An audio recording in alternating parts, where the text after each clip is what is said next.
Hi everyone!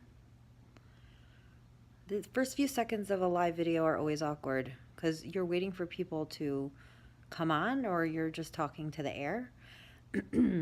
Hi guys! All right, so I am here to talk about Simchat Torah.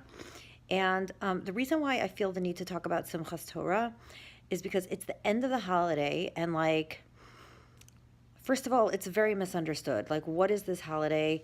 It's Shemini Atzeret, it's Simchat Torah, it's both together. If you went to a Jewish school, then you never learned about it because you're so busy learning about Rosh Hashanah and Yom Kippur, and like Sukkot is for sure an afterthought. And then by the time you get to Simchat Torah and Shemini Atzeret, there's never any time to learn about it. If you didn't go to a Jewish school, you for sure didn't learn about it. So it's also like there's so much holiday. Like I remember one time someone put out this spoof. It was called The Berenstain Bears and Too Much Holiday with like Rosh Hashanah and Yom Kippur and Sukkot. So God forbid, there's no such thing as too much holiday. But sometimes it feels like it's just, especially the way it comes out this year, it's like Shabbos and holiday and Shabbos and holiday and Shabbos and holiday, and it all blurs into one big food fest, and then you're like, ah! So here comes the end, and everyone's like, what? Wait, what is this about? So I want to talk to you guys for a few minutes about, about what this is about. So first of all, the way Sukkot, the holiday, is structured is there's 1 or 2 days of holiday, depending on whether you live in Israel or not. And then there's 5 intermediary days or 6 if you live in Israel. And then there's the end of the holiday, which again, it's 1 day if you live in Israel, 2 days if you live outside of Israel, which for me is a huge incentive for Aliyah. Again, not that I don't love holiday, but I feel like I might appreciate it more if it was a little shorter. But in any event, so if you live in Israel, it's 1 day, and you've got the 2 things are Shemini Atzeret and Simchat Torah, or Shemini Atzeret and Simchat Torah, depending on how you grew up. And they're together in 1 day. And if you live outside of the land of Israel, then the end of the holiday is 2 days. The first day is Shemini Atzeret. The second day is Simchat Torah. They're separated. So, what? Yeah.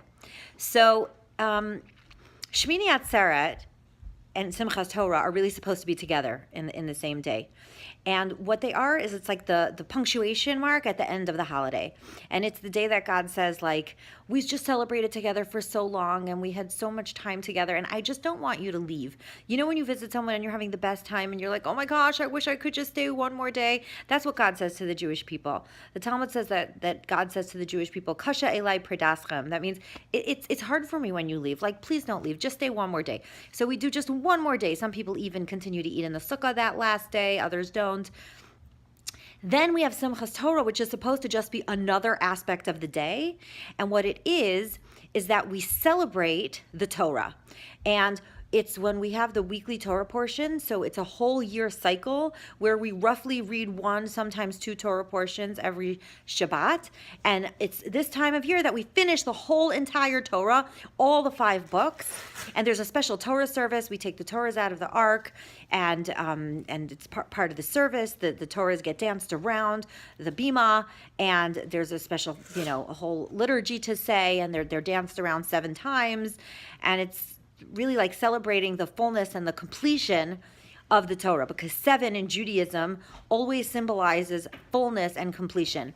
In fact, the Hebrew word for 7 is sheva, shin, beis, ayin, and if you spell it as a sin instead of a shin, which is really the same letter in the Aleph Bet, it's the word soveya, which means satisfied. Like the Torah says, V'yachalta v'savata uveirachta, you shall eat and you shall be satisfied and you shall bless God. So 7 always represents a certain sense of fullness and satisfaction and completion.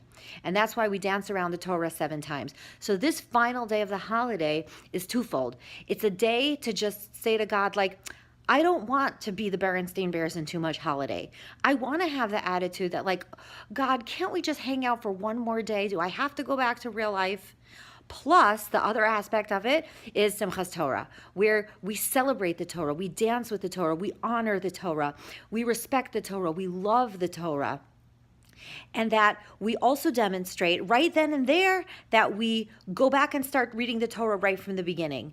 That you're never done studying the Torah. Even when we have 7, which always symbolizes fullness and completion, we never say, okay, I get to graduate Judaism now. I'm going to have my cap and gown. I now have my PhD in Judaism. No, nobody has a PhD in Judaism, because we are all continuous students.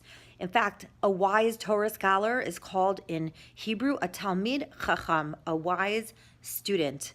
So there's a certain humbleness in our celebration of the completion of the Torah, and that we immediately go back to the beginning and start again. Imagine if somebody would graduate a PhD and then they would go back to kindergarten and start again, signifying that you're never done.